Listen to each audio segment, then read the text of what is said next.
Hey guys, it's me, Brenda.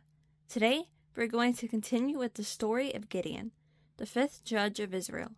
He was Israel's judge for 40 years. After the Lord's great victory for the Israelites, Gideon undertook a second battle.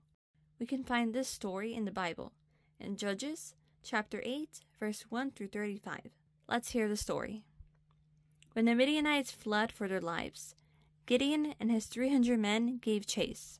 The men of Ephraim captured and executed the Midianite commanders, Oreb and Zeeb. But Zeba and Salmunna, the kings of Midian, crossed the river Jordan with 15,000 warriors and camped at Karur.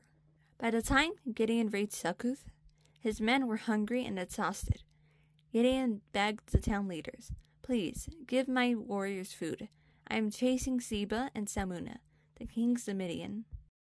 The officials of Succoth replied, "Catch Zeba and Salmunna first. Then we will feed your army." Gideon replied, "When the Lord gives me victory, I will return to punish you with thorns and briars." When he arrived at Penuel, he again asked for food, but he got the same answer. Gideon retorted, "After I return in victory, I will tear down this tower." Gideon circled around by a caravan route to take the Midian army by surprise. Zeba and Salmunna, the two Midianite kings, fled, but Gideon gave chase and captured all their warriors. When Gideon discovered Zeba and Salmunna had killed his own brothers, he executed them. Then Gideon returned to Succoth and taught the 77 town leaders a lesson, punishing them with thorns and briars from the wilderness. He also tore down the tower of Penuel. The Israelites said to Gideon, "Be our ruler. You have rescued us from Midian." "I will not rule over you, nor will my son," Gideon replied. "The Lord will rule over you." Gideon then asked that each of them would give him a golden earring plundered from the enemy troops. The weight of the gold earrings was 43 pounds, equivalent to 20 kilograms. Gideon also received golden chains and purple robes taken from the enemy. Gideon made the gold into an ephod, which he placed in his hometown of Ophrah. However, the Israelites started worshipping the ephod, and it became a snare to Gideon and his family. During Gideon's lifetime, the land had peace for 40 years. No sooner had Gideon died, however, than the Israelites started worshipping the idol Baal once more. In this story, we see how Gideon did not consult God and made an ephod with the enemy's gold, which led to Israel worshipping idols. First, they began to worship the ephod, and then, years later, the Israelites began to worship the idol Baal once again. Gideon should have consulted God in prayer before making the ephod.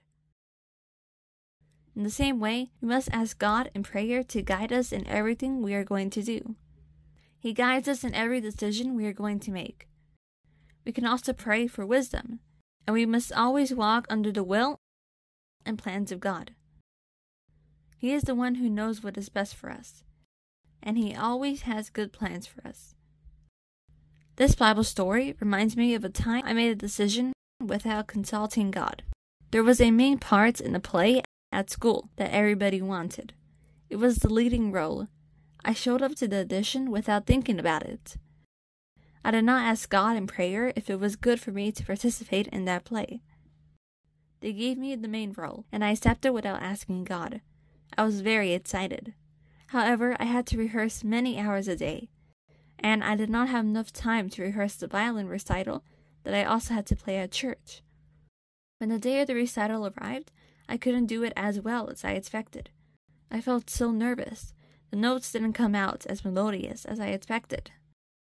I made mistakes in some parts of the song. I couldn't believe it. Then I thought about why that had happened to me, and I realized that I never asked God what was best for me at the moment. Maybe if I had chosen another role that required fewer hours of rehearsal, I would have had more time to rehearse with my violin. I was accepting a new responsibility without taking into account that I already had another responsibility to fulfill. Since then, I understood that we must always consult with God in every decision that we make.